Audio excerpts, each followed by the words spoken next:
Y mientras llega Zoe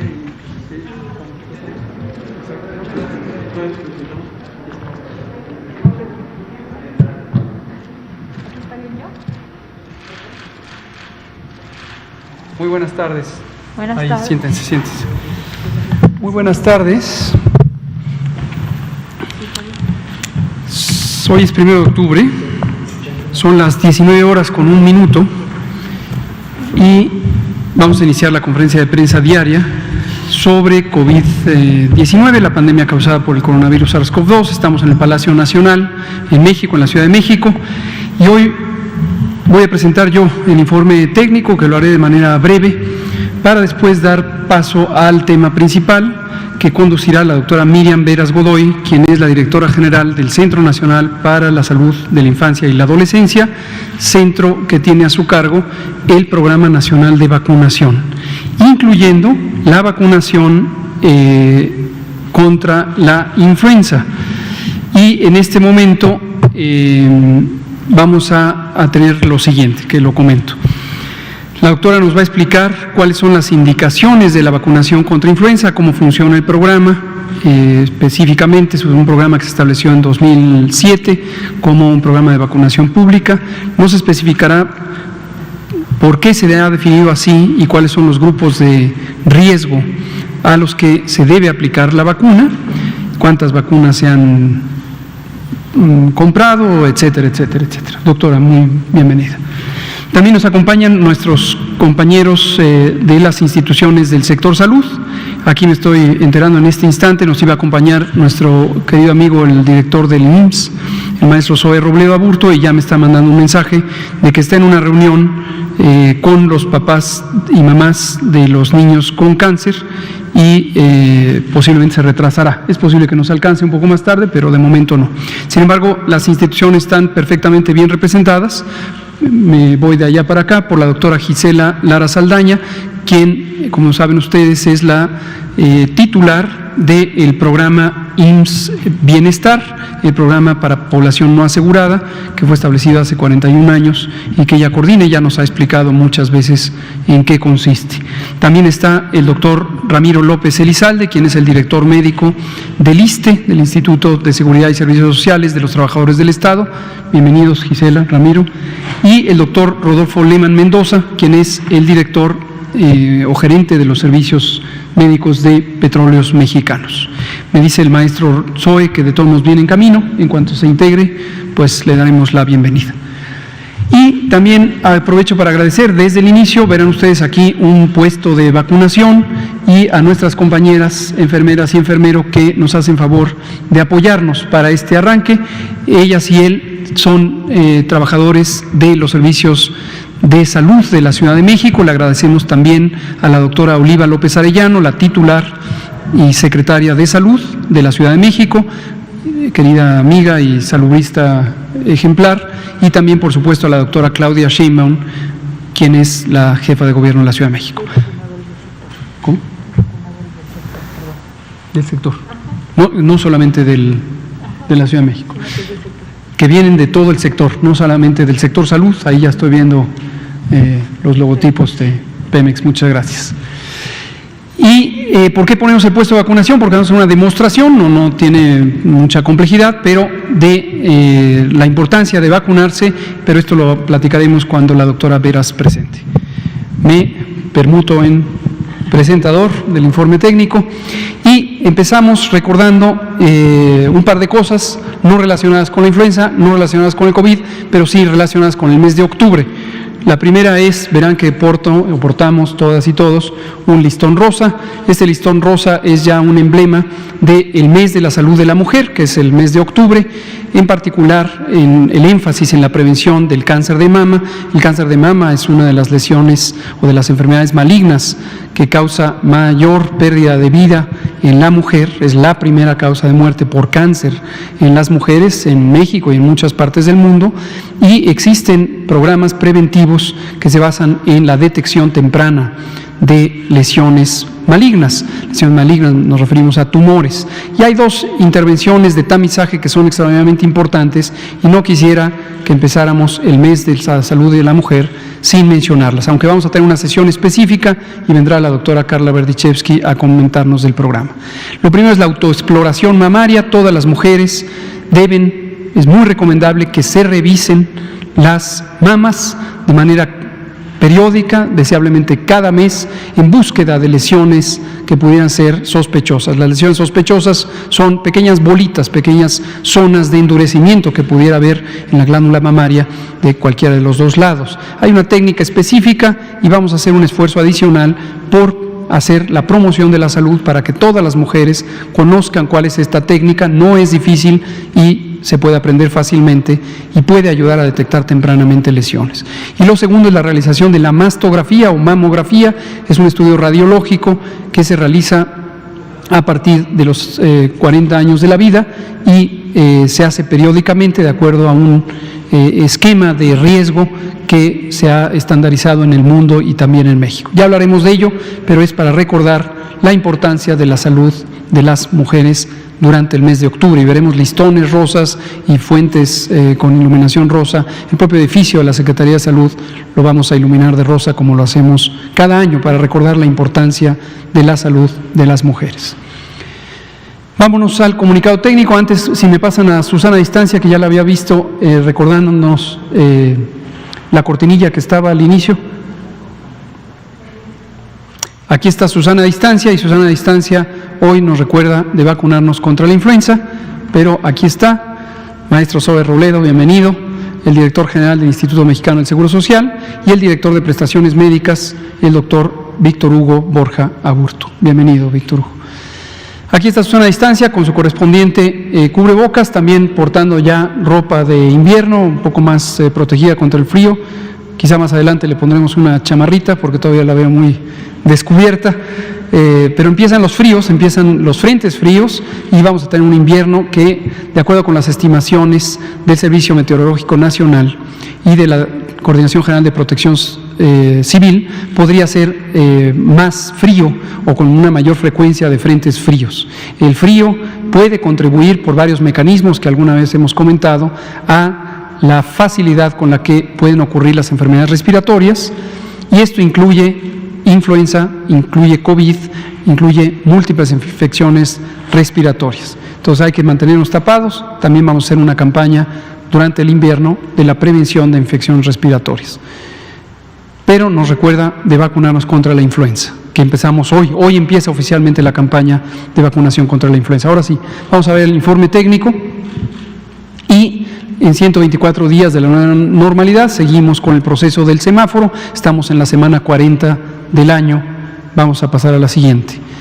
Aquí tenemos la curva epidémica semanal. Identificamos un elemento que ya mencionó el doctor Alomía ayer por la tarde, que fue el incremento en el porcentaje de positividad.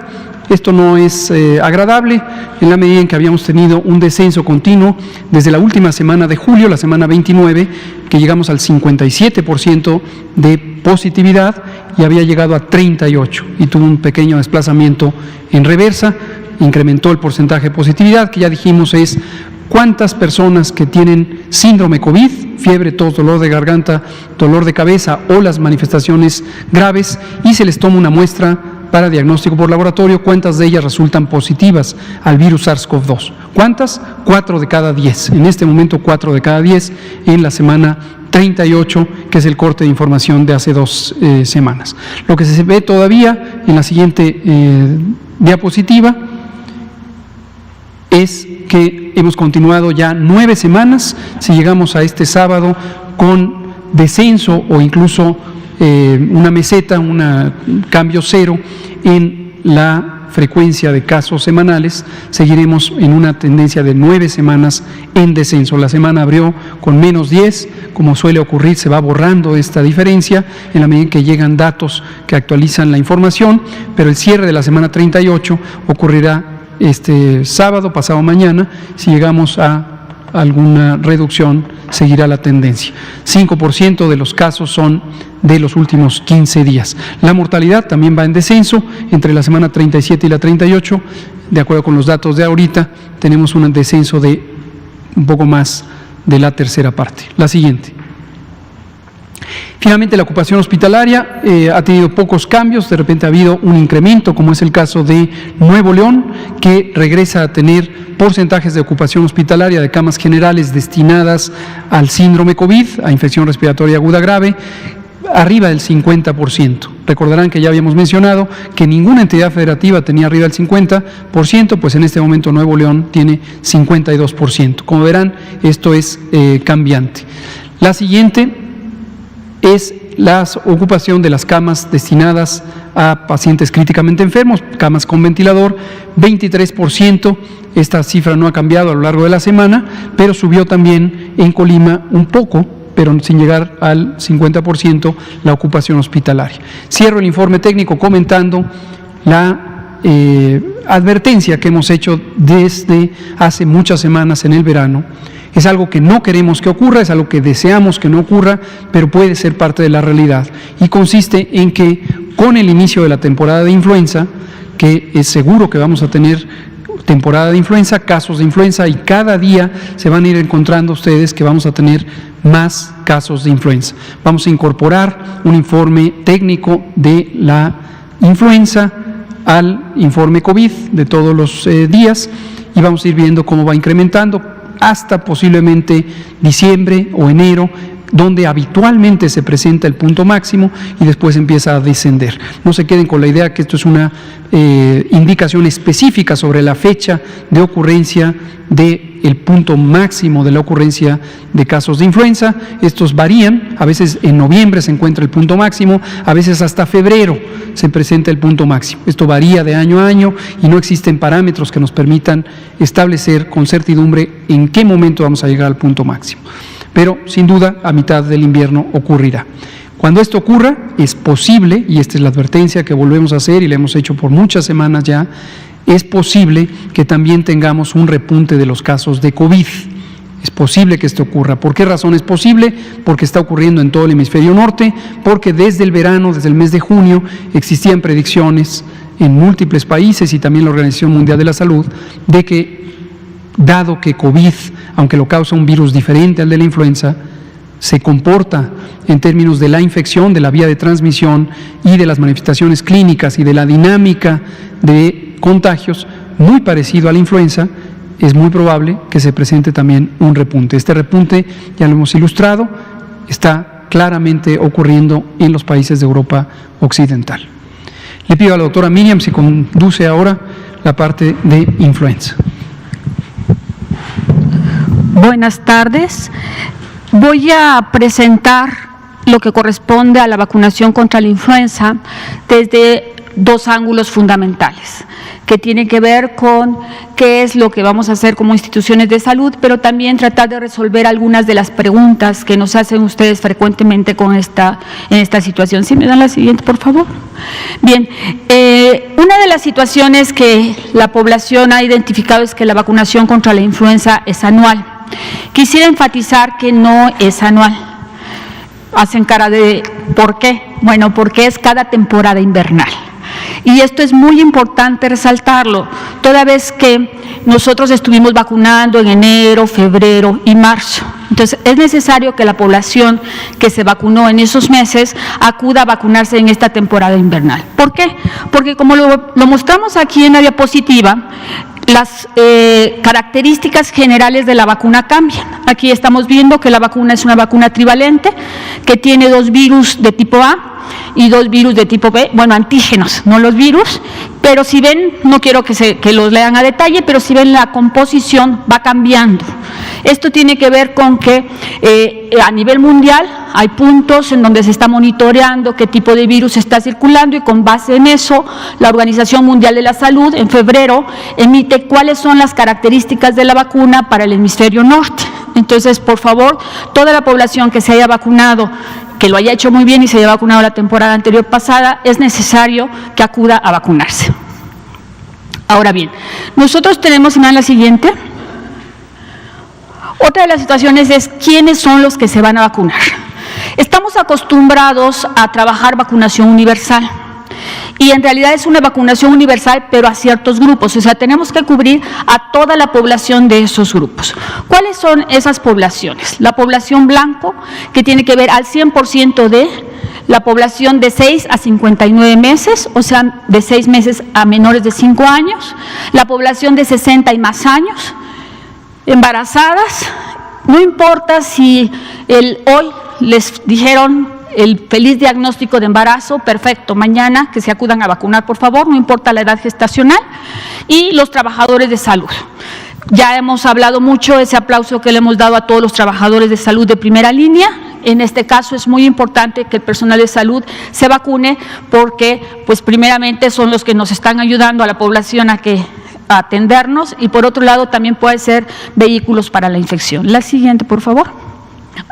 Ahora, grupos seleccionados que tienen que ver con lo que ustedes han estado escuchando permanentemente en las conferencias de COVID, que tiene que ver con personas que tienen ciertos factores de riesgo. Aquí estoy señalando las personas que tienen factores de riesgo: enfermedad cardiovascular, excepto hipertensión arterial, diabetes mellitus, obesidad mórbida, enfermedad pulmonar crónica, enfermedad y asma, insuficiencia renal, personas que viven con VIH-Sida, personas con cáncer y todas aquellas personas que tienen alguna patología de origen que les genera una disminución de las defensas o inmunosupresión. Algo que es muy importante también es que tenemos residentes, personas de 60 y más años que están en espacios, en centros de atención para el adulto mayor. Esas personas también se deben de vacunar y los profesionales que las están atendiendo. La siguiente, por favor. Ahora bien, si han escuchado los medios, ahora hemos planteado acortar el tiempo de vacunación y lo hemos planteado del 1 de octubre, o sea, hoy, al 31 de diciembre. Y la pregunta que se están haciendo es, bueno, ¿y por qué? Me dan la siguiente. En esta gráfica les estamos mostrando algo que ya había señalado el doctor López-Gatell hace un momento, en donde la temporada más alta de presencia de casos es en diciembre y enero. La campaña de vacunaciones no es para evitar que nos enfermemos. El objetivo fundamental es para evitar que si nos enfermamos seamos un caso grave y disminuir la probabilidad de que seamos una defunción. Entonces, el reto del sistema y el reto para la población es que nos debemos vacunar en octubre y noviembre. La vacuna, para que genere anticuerpos o titulaciones protectoras, se tarda de 2 a 3 semanas. Entonces, ¿para qué? Para que cuando lleguemos a la temporada en donde esté circulando más el virus de la influenza, estemos protegidos. Es por eso que estamos haciendo este planteamiento, aunque también, como ustedes saben, hemos aumentado el número de dosis que se van a aplicar. Regularmente se han aplicado un promedio de 32 millones de dosis, en esta temporada estamos hablando de 36.4 millones. La siguiente, por favor. Bien, ¿me da la otra? Una de las preguntas que siempre nos hacen es, ¿la vacuna puede generar la enfermedad? En este gráfico les estoy tratando de mostrar, primero, que es una vacuna inactivada, o lo que le llamamos muerta también, en donde aquí vemos medio enojado al virus, pero lo estamos tratando con algunas sustancias para quitarle su capacidad de producir enfermedad, y entonces lo decantan, y aquí lo vemos ya que se cae, y aquí está dividido. Entonces, lo que le aplicamos a las personas, en términos así muy sencillos, la vacuna son partes del virus, el virus se fragmenta y lo único que se le deja es las características que producen que generan anticuerpos, no las que producen la enfermedad. Entonces, la vacuna no produce la enfermedad. ¿Me da la siguiente, por favor?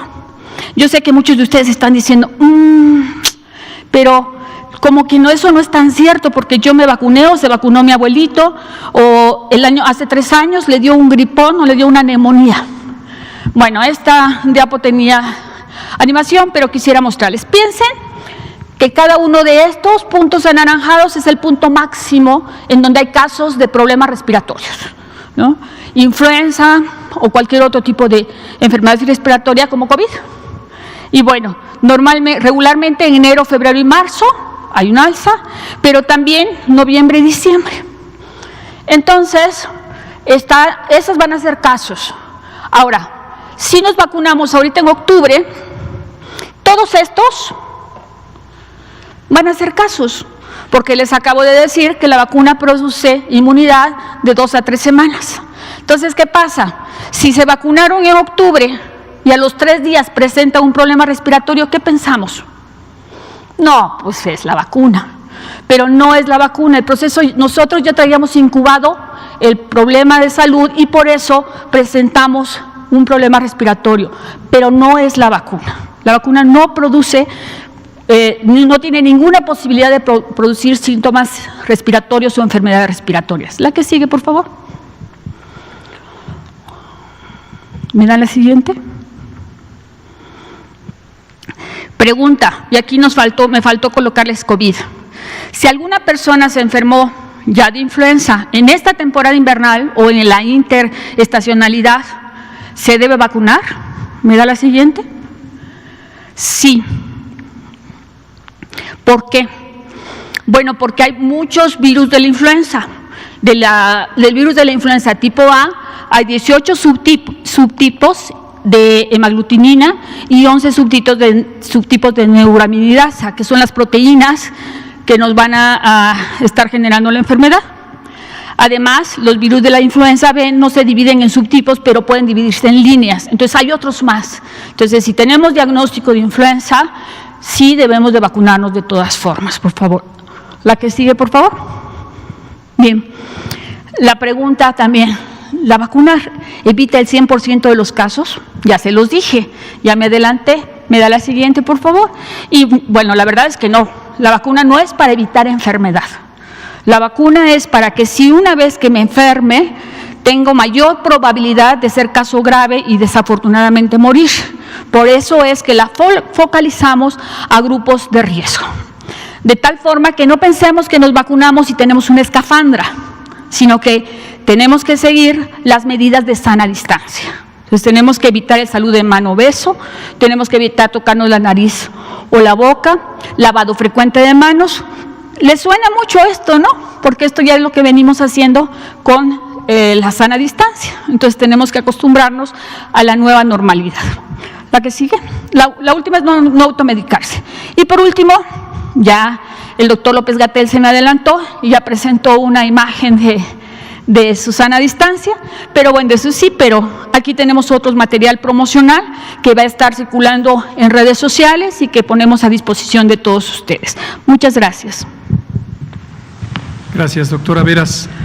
Bueno, enseguida, como había dicho el doctor López-Gatell, vamos a hacer una demostración. Ya les dije yo que la primera línea somos los trabajadores de la salud. Entonces, bueno, los funcionarios que todavía no se han vacunado van a pasar a vacunarse. ¿Perdón? Es real. Es real, si la vacuna es real. También los vacunadores. Son reales. No me vacunaron. ¿Son reales? No, yo ya.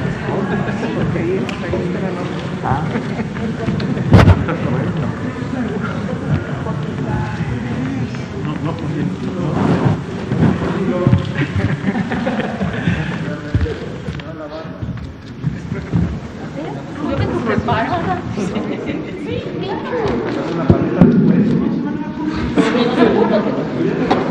Fuiste más. ¿Otra vez? No le pasa nada, pero desperdiciando la hora. ¿Qué pasaría si tiene la mejor mano? Sí. Seguro social.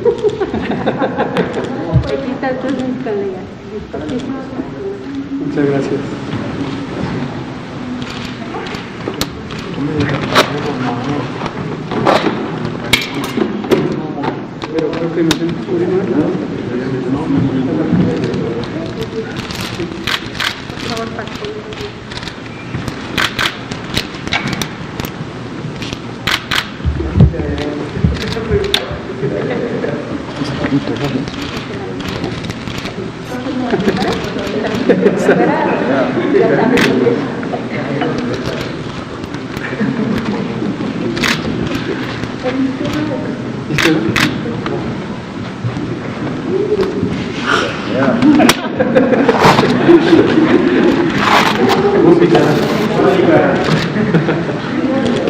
¿Cómo era? Me aguanto la paleta.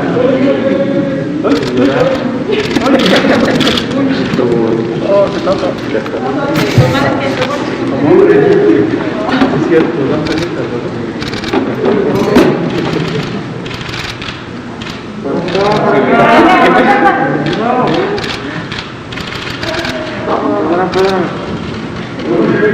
¿Quieres que el me vaya muy bien?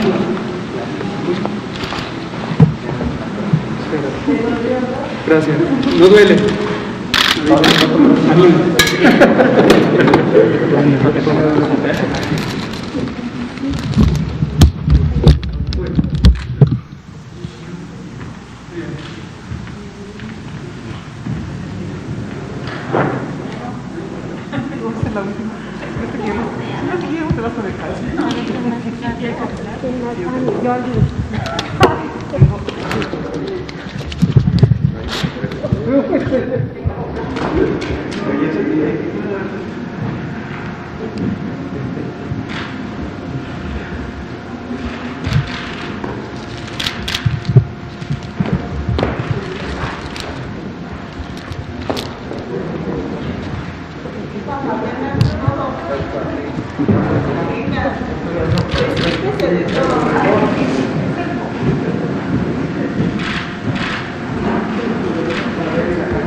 Un reportero.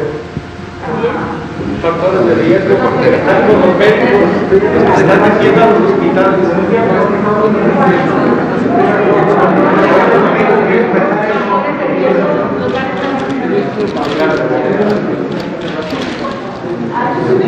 Con factores de riesgo. Con factores de riesgo, no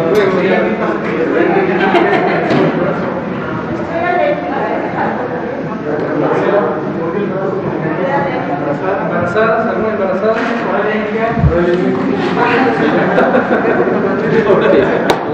Listísima.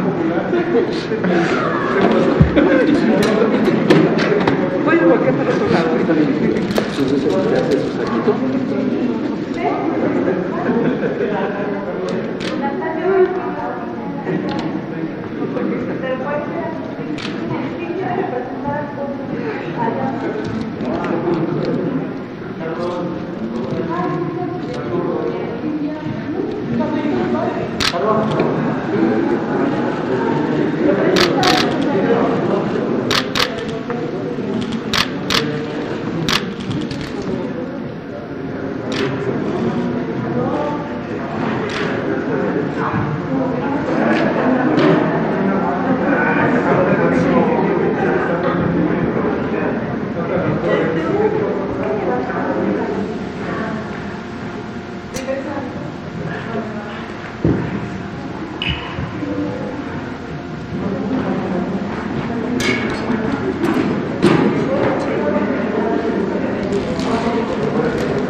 Muy bien, pues le agradecemos mucho a nuestras compañeras y compañeros, enfermeras y enfermeros del sector salud, incluyendo los servicios de salud de la Ciudad de México, el IMSS, el ISSSTE y Pemex. Muchas gracias.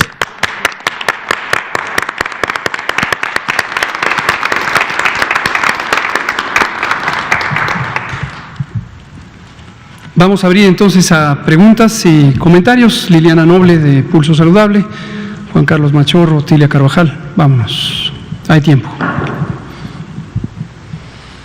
Gracias. Buenas noches. Liliana Noble de...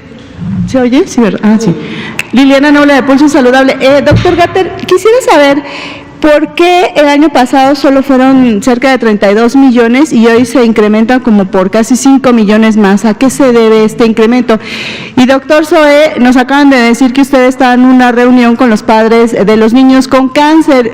Si nos pudiera comentar cómo le fue y a qué acuerdos llegaron y si ya no va a haber ninguna marcha respecto a que ya no hay medicamentos. Gracias. Gracias, Liliana. Le pido a la doctora Vera si comenta sobre la vacuna y le damos la palabra. Bueno, se aumentó casi, como bien lo señalabas, casi 4 millones de más, dado que tenemos que cubrir a la totalidad de población de blanco y riesgo.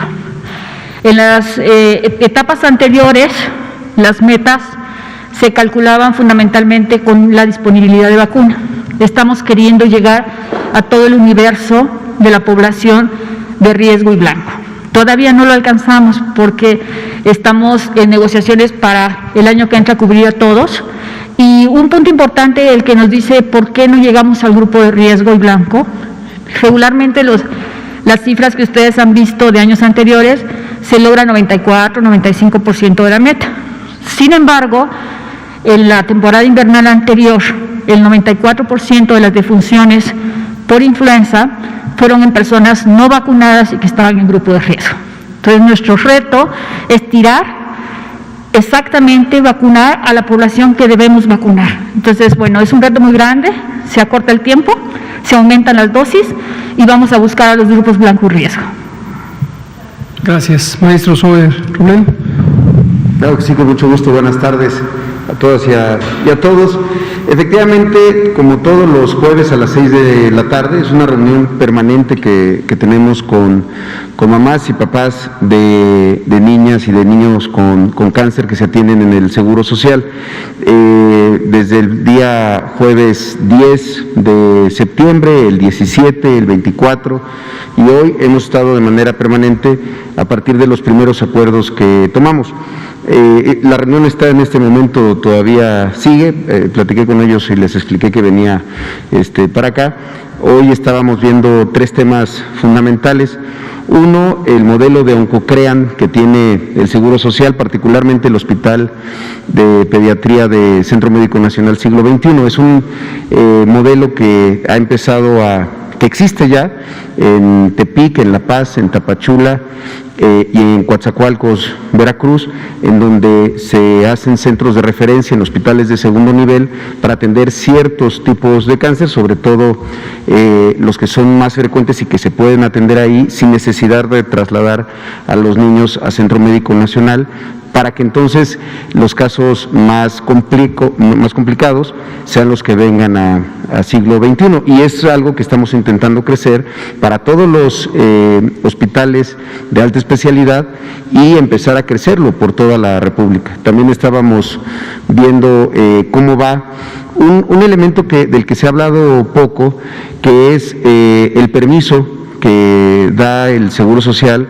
a los trabajadores registrados en el Seguro Social, papás y mamás que tienen hijos con cáncer. Es un permiso que les permite en sus trabajos poder atender a sus hijos sin que pues esto les afecte en su trabajo por inasistencias y demás. Es una forma también solidaria para que ellos puedan pues siempre acompañar a sus hijos en sus tratamientos, las citas, y ese permiso los ampara frente a sus empleadores. Y otro de los temas que hemos estado trabajando con ellos es el de una plataforma del Seguro Social que permita ver tratamientos administrados oncológicos, quimioterapias, en todo el país, porque nosotros hemos insistido mucho que efectivamente puede existir interrupciones en ciertos medicamentos, en ciertas claves que han sido complicadas y en particular en ciertos lugares. Se busca siempre solucionar con intercambios internos y otras estrategias, pero esta plataforma creemos que es la mejor forma de transparentarlo todo. Así lo hicimos también con los pacientes del Seguro Social que viven con VIH, en ese caso eran recetas surtidas, en este caso son tratamientos administrados. Y además ahí también en esa reunión se ven casos específicos, se generan folios de casos específicos y también el abasto en diferentes hospitales. La intención es que podamos tener claridad de los tratamientos que se administraron unidad por unidad en el Seguro Social. Ha sido un diálogo muy franco, muy abierto, muy transparente. Son reuniones largas que agotamos todos los puntos. En este momento había, junto con el doctor Borja, 5 de los 9 directores normativos del Seguro Social, porque esto implica el involucramiento de todos, incluso de las farmacéuticas que venden medicamentos oncológicos al seguro y que se presentan también ahí, porque muchas veces ellos también tienen cosas que aclarar. Entonces, es un proceso que va bien y que creemos que va a llegar a buen puerto. Bueno, es un proceso largo, complicado, porque son muchos los procesos, desde la fabricación de los medicamentos, su distribución, después las centrales de mezclas. Y ahí una de las cosas que en la primera reunión logramos aclarar es que había métricas que tenía una de estas centrales de mezclas que de repente al llegar a manos de las mamás, aparecían unos desabastos terribles y ellos mismos, nosotros se lo reconocemos, les aclararon que era información de ellos, no del Seguro Social. Y una de las cosas que resolvimos es pues que no pasaran por los medicamentos a los almacenes para llevarlos a la central de mezcla una vez por semana, si tenían posibilidad de abastecerse por 2 o incluso 3 semanas y entonces evitar problemas. Este es un asunto que requiere de el esfuerzo, la participación y sobre todo el compromiso y el cumplimiento de los compromisos por parte de todos. Gracias. Gracias, maestro Zoe. Doctora Veras, y ahora que nos vacunaron, ¿cómo queda registrado esto? Bueno, muy buena pregunta. Esto tiene que ver con, si ustedes se dieron cuenta, en la mesa hay algunos comprobantes que nos los dan a las personas que nos vacunaron. En este momento se obvió por una situación de rapidez, pero también estamos convocando a la población que por favor, cuando acudan a vacunarse, lleven su cartilla nacional de salud. Los papelitos a veces los podemos perder, entonces lo ideal es que lleven su cartilla nacional de salud y ahí les van a registrar la dosis. También se genera un censo nominal manual que se queda en la unidad para ir identificando a las personas que se vacunaron. Ahorita a ustedes, a los que tengan factores de riesgo, que los vacunen, no sé si hayan traído su cartilla, pero les entregarán su comprobante.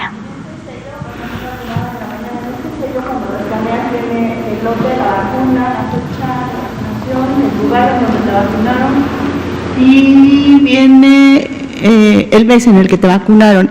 ¿Esto se puede transferir a tu cartilla electrónica, por ejemplo, y ahí tenerlo almacenado, o se debe de pegar en el carnet? Depende de estrategias locales. Esa estrategia no es nacional, la están realizando algunos hospitales de la Ciudad de México y se pega en la cartilla. Muchas gracias. Por favor, adelante. Ahí estaba Juan Carlos Machorro, pero adelante, y nos damos uno y uno. Andrea Veras, de Grupo Fórmula. Solo preguntar si con este aumento también de dosis se modifica también la distribución, si hay algunos estados que tengan, digamos, prioridad, o cómo va a ser el reparto de estas dosis en las entidades del país. Gracias. Adelante, doctor. Bien, la distribución se hace con base en población.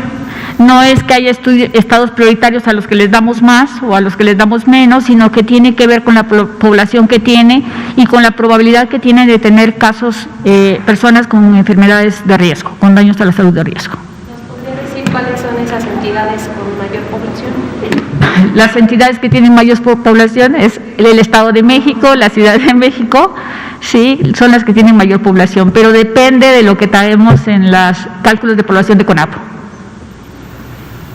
Gracias. Por favor, Juan Carlos Machorro. Sí, buenas noches, Juan Carlos Machorro, AM de Querétaro. Doctora, ¿tienen alguna campaña o cómo van a hacer con esta creciente población que no le gusta vacunarse o que son de los que dicen no creo en no solo vacuna de influenza, en cualquier tipo de vacuna? ¿Cómo llegar a ellos? Y más que nada cuando son tal vez ya adultos que tienen niños pequeños, quizá como dicen, como adulto ya uno es responsable de cada quien, pero con los niños pequeños que no los quieren vacunar pues porque dicen que no creen en ningún tipo de vacuna. Y si me permite el doctor Gatell, una pregunta para usted. Se ha detectado que la tuberculosis está creciendo mucho, quizá más al doble de lo normal. ¿Qué ha sucedido en el caso de esa enfermedad? Por la cuestión de que muchos hospitales se han vuelto COVID, no se ha atendido esa enfermedad, ha faltado vacunas, la población se ha descuidado. O sea, no sé qué es lo que tenga usted conocimiento en ese caso. Gracias. Doctora Veras. La pregunta era sobre cómo estimular a que las personas se... Yo diría no qué van a hacer, sino que qué vamos a hacer. Precisamente el que ustedes nos estén apoyando a que las preguntas salgan a todo el país y lo que yo les presenté es tratar de convencer a la población que acuda a vacunarse. Tenemos dos hipótesis en este momento. La primera, que hay mucho más conciencia en la población por la situación que hemos vivido por COVID. Entonces, la población de riesgo va a acudir mayor cantidad de población. La otra, estamos trabajando con las entidades federativas, el sector salud en su conjunto, con elementos de promoción de la salud, en la intención de que se cubra a esta población. Y comentaba que a los niños no los quieren vacunar. Fíjense que no es tanto así. El problema que tenemos mayor es embarazadas y adultos mayores, los que toman decisión. Entonces, lo que nosotros le estamos pidiendo a la población son dos cosas. A sus hijos no les quiten la oportunidad, porque ellos no pueden decidir. Entonces, no les quiten la oportunidad de ser protegidos. Y así como la mamá, el papá llevan a los niños a vacunar, ahora les pedimos a los niños que lleven a los abuelitos y a su mamá a vacunarse. Gracias. No olvidemos que esto lo informamos periódicamente cada año. más del 87% de las personas que fallecen de influenza no tenían antecedente de vacunación. Entonces, es muy importante, como lo dijo la doctora Veras al inicio, la vacuna contra la influenza tiene como propósito disminuir la probabilidad de enfermedad grave y muerte en personas que tienen alto riesgo de complicarse, que ya se explicaron cuáles son las poblaciones. Ayúdenos, por favor, comunicadoras y comunicadores, a dejar muy claramente establecido cuáles son estas poblaciones de riesgo y quiénes son las personas que deben vacunarse. Respecto a la tuberculosis, no se ha duplicado, pero ciertamente desde hace 13 años ya tenemos en México un incremento gradual de la incidencia de tuberculosis. Las razones son varias, no tiene que ver con la vacuna. La vacuna contra la tuberculosis, conocida como BCG, es una vacuna que tiene una eficacia limitada para un propósito muy específico, que es disminuir la probabilidad de tuberculosis meningia, la tuberculosis en el sistema nervioso central de los niños en la primera infancia. No es una vacuna, desafortunadamente, que proteja del riesgo de tuberculosis de la persona adulta ni de la forma pulmonar, que es la forma más frecuente. Y tiene que ver con muchos elementos, pero la parte más importante es una condición social adversa. La pobreza, desde hace décadas, desde hace más de quizá un siglo, se ha documentado extensamente como un determinante de la tuberculosis, del riesgo de la tuberculosis. Entonces, el deterioro de las condiciones de vida de México durante los últimos 30 años o 40 años no es sorprendente que contribuya sustancialmente a aumentar el riesgo de la tuberculosis. Y como hemos dicho una y otra vez, y lo seguiremos diciendo, el Sistema Nacional de Salud de México no creció en la capacidad o cobertura que necesitaba cubrir, y eso también es un elemento importante. Muchas gracias. Otilia Carvajal, de La Razón, y Natalia Vitela, de Reforma. Buenas noches, Otilia Carvajal, de La Razón. Preguntarles, ¿cómo cerró la temporada interestacional de influenza? Porque, de acuerdo con los reportes de vigilancia epidemiológica, sí hubo una disminución respecto a años anteriores, y si esta disminución puede deberse a estas medidas de prevención que justamente se tomaron por el COVID, o que se le dio una mayor vigilancia a esta nueva enfermedad. Muchas gracias, Otilia, es un muy buen planteamiento. Los datos de la parte interestacional, la estación o temporada de influenza en el hemisferio norte inicia en octubre, en la semana 40 del año. Es arbitrario que uno diga exactamente la semana 40, en realidad es un proceso gradual, y termina en la última semana de marzo. También es arbitrario que uno lo plantee en eso, porque sigue un poco la transmisión a lo largo del año hasta el siguiente octubre, y ese es exactamente el periodo que llamamos interestacional.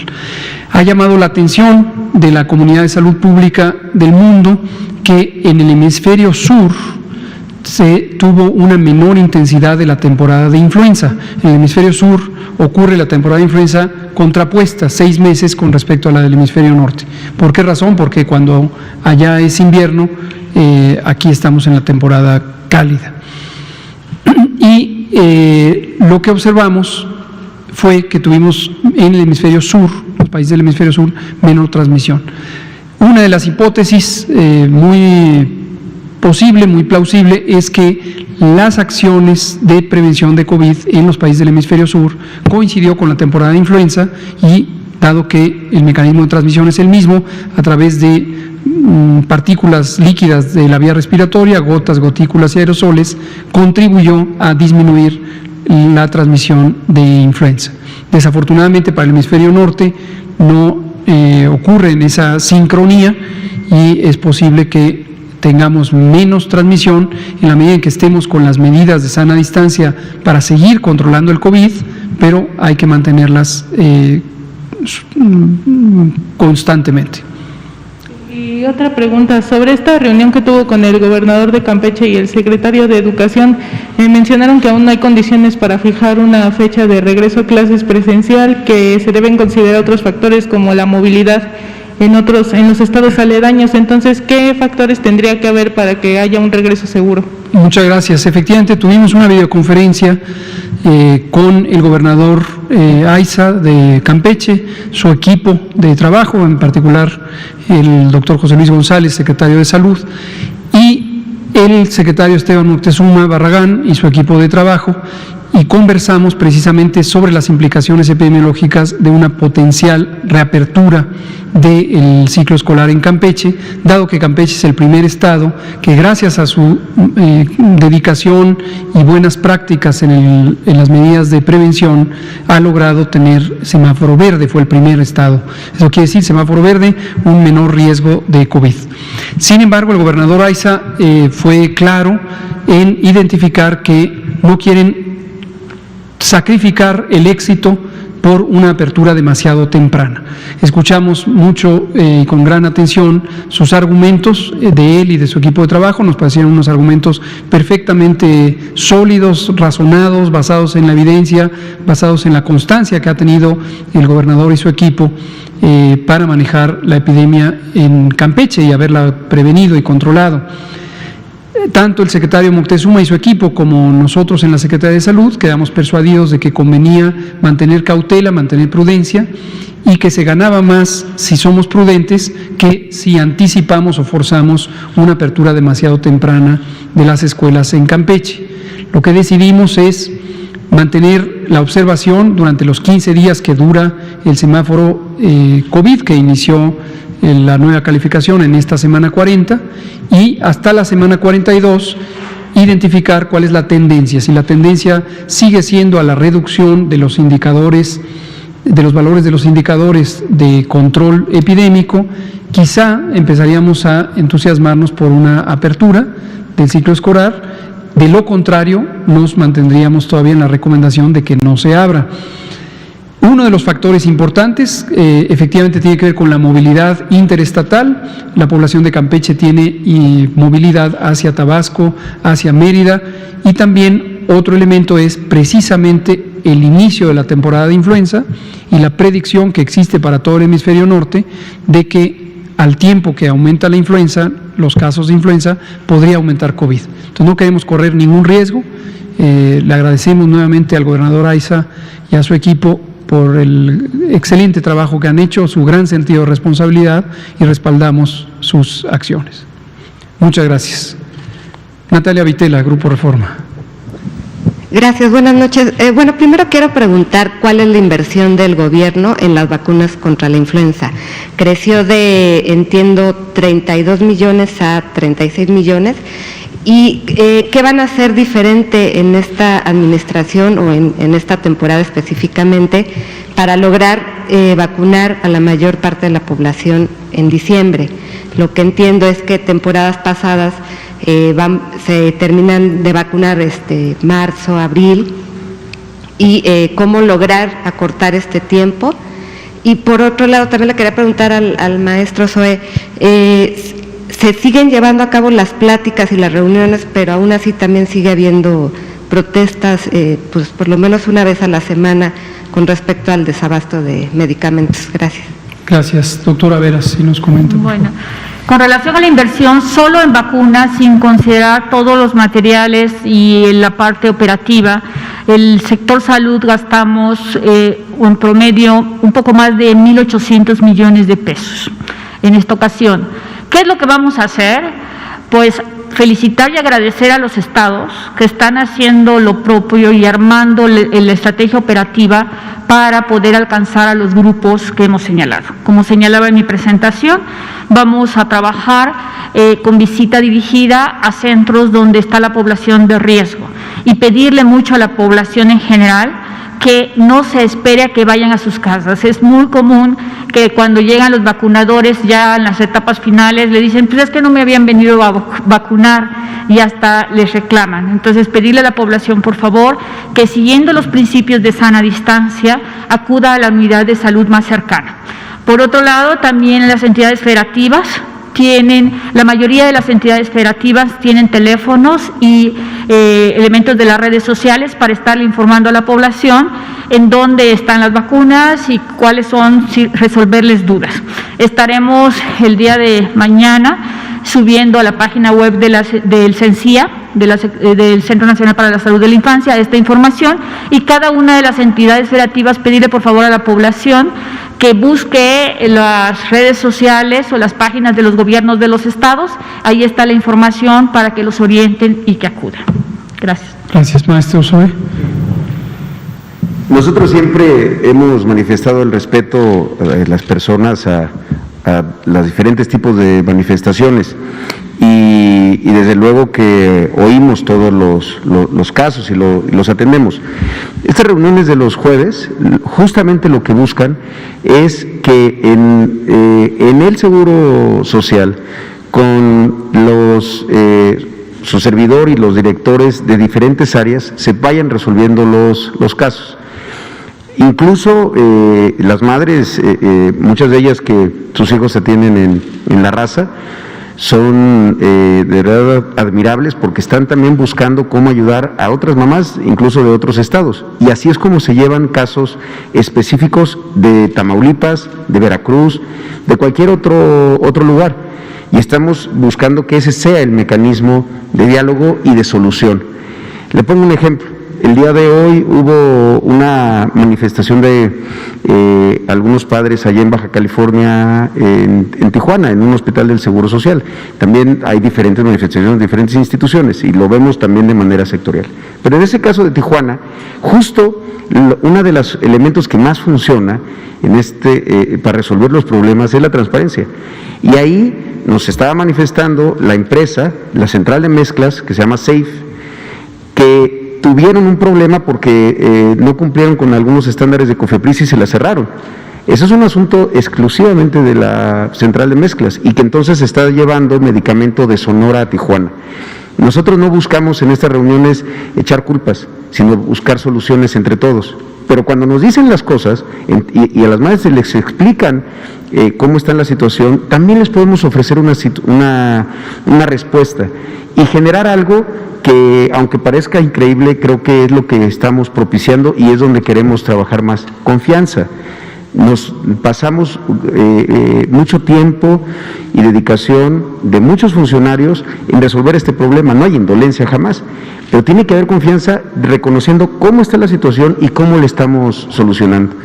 Entonces, cada manifestación, como usted menciona, no sé si una vez por semana pero hay que verlo porque cada una de ellas no es un número, no es una manifestación, es un caso específico de una familia, de un niño o de una niña y así lo atendemos ahí. Pronto vamos a plantearle a los propios padres, poder invitar incluso a medios de comunicación si quieren asistir. Son sesiones de trabajo de varias horas y ahí se están revisando los casos. Es la mejor forma de solucionar porque son problemas complejos que involucran a muchos participantes, digamos. Gracias. ¿Qué son los principales problemas? Ahorita usted hablaba de la central de mezclas y el cierre por parte de COFEPRIS. ¿Qué otros problemas han detectado? Desde cuestiones de procesos que podían mejorarse, le pongo un ejemplo, había una situación con algunos medicamentos de soporte que se dan en un formato de una caja que tiene 30 pastillas y que de repente podían faltarle 1 o 2 pastillas al mes. Generamos ahora una receta adicional anual para complementar. Para llegar a eso se tiene que hacer una serie de procedimientos, pero lo que buscamos siempre es que la burocracia no interfiera. El asunto del carnet digital, esto lleva toda la vida, ahora sí se ha puesto en la mesa la solución, un carnet digital que está sustituyendo un carnet en papel con una grapa, que si una madre llegaba a perder ese carnet de su hijo, se metía en una situación bien complicada. Eso en el último mes resolvimos y ya desarrollamos dentro de la propia plataforma ese carnet. Yo creo que aquí, en un tema tan sensible que a todos nos duele, nos importa, es bien importante involucrarse más, no quedarse solamente con la parte superficial de una manifestación que manifiesta que hay desabasto en todos lados. No, hay muchos procesos que se pueden mejorar. No contamos todavía con un registro único de pacientes infantiles y en adolescencia con cáncer. En eso hay que trabajar. Gracias, maestro Zoe Robledo. La última pregunta, Carlos Sabaroa, de 1+1. Gracias, doctor. Doctor Gatell, buenas noches. Carlos Sabaroa, 1+1. Doctores, buenas noches. Solo es una pregunta muy sencilla, doctora. Hay que vacunar a los niños, a adultos mayores y mujeres embarazadas, entendemos. Sin embargo, al respecto de la vacunación a los niños, hoy los niños se encuentran en casa. Es relativamente fácil vacunarlos cuando salen de la escuela, hay grandes concentraciones. ¿Cuál es la estrategia que se ha pensado al respecto, aparte de la promoción, qué se ha pensado al respecto para vacunarlos? Sería bueno tal vez pensar, a lo mejor poner un puesto de vacunación afuera de cada una de las escuelas y promoverlo, es lo más identificable para los papás y para los niños. ¿Qué han pensado al respecto? Primero. Y segundo, al maestro Robledo, gracias, está trabajando la cita que solicitamos para la autoridad de Nezahualcóyotl. Qué amable, gracias.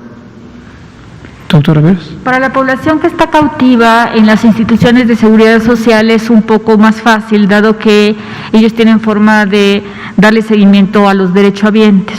Para la población que le llamamos población no asegurado, la población que es responsabilidad de la Secretaría de Salud, lo que estamos planteando son dos cosas. Uno, señalizar muy bien los puestos de vacunación dentro de las unidades de salud, convocar a la población, como les comentaba, y el trabajo en puestos que le llamamos semifijos, en ciertos espacios, pero tenemos que, es una estrategia operativa.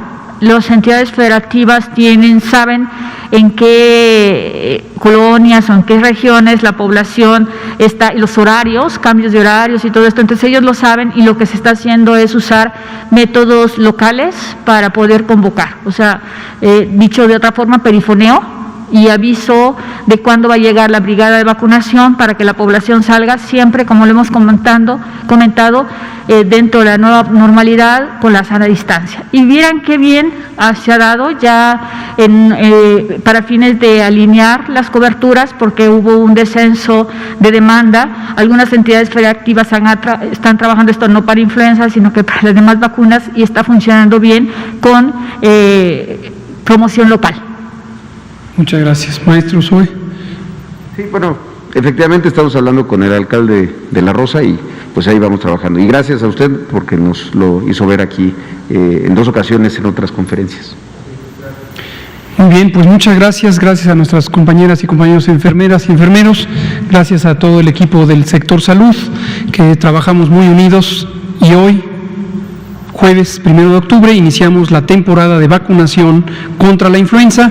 Invitamos a toda la población que pertenece a los grupos de riesgo ya identificados a que se vacune lo más pronto posible. La meta es terminar la vacunación contra influenza antes del final de 2020. La importancia es evitar que 2 epidemias que podrían presentarse en curso, una extraordinaria como es la pandemia de COVID-19, actualmente en 9 semanas de reducción, pero con siempre la probabilidad, la posibilidad de que pudiera tener un repunte durante el invierno, se combine o se junte con lo que es irremediable que ocurra, que es la temporada de influenza 2020-2021. La vacuna tiene como propósito salvar vidas, reducir la probabilidad, la posibilidad, el riesgo de enfermedad grave en personas altamente susceptibles a ello. Muchas gracias. Aquí terminamos. Gracias, compañeras y compañeros.